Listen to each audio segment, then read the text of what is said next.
To much of the British public before the election campaign, Sir Keir Starmer wasn't quite the right fit, either as Labour Party leader or as Prime Minister. Too dull, not radical enough, too establishment. My dad worked in a factory.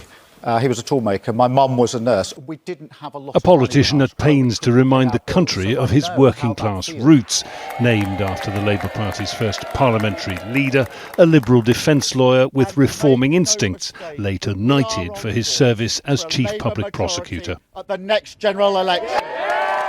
Geoffrey Robertson hired Starmer as a young human rights lawyer. He interviewed very badly.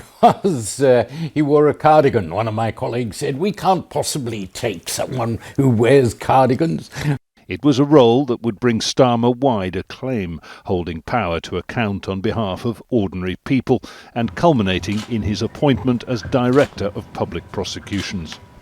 He has said that it's really the Human Rights Act that brought him into politics. He saw the link between the getting rights for underprivileged people and politics.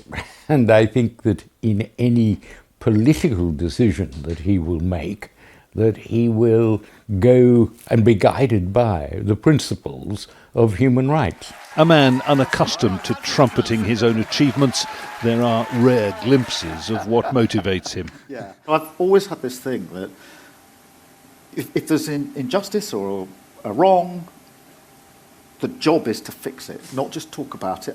And what he feels he wants to achieve, having switched from the law to politics less than 10 years ago. Keir Starmer and the Labour Party styled their campaign to get into number 10 Downing Street around that promise of change. Change after 14 years of Conservative government, of course, but also a more fundamental change, putting right what is wrong, that Starmer says he's driven by. Leader of the Labour Party. But will he have the resources to deliver?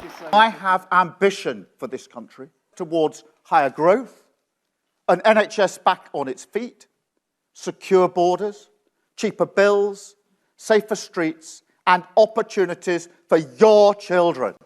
I think there's a big test for Keir Starmer over the first 6 months of his time as Prime Minister, which will be, can you explain to the British people what has happened?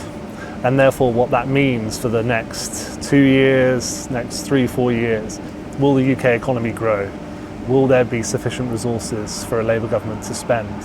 These are the really big things that will decide, I think, whether a Starmer government will be successful or not. That, and persuading a still sceptical public that being sensible and a little boring can also mean simply getting the job done.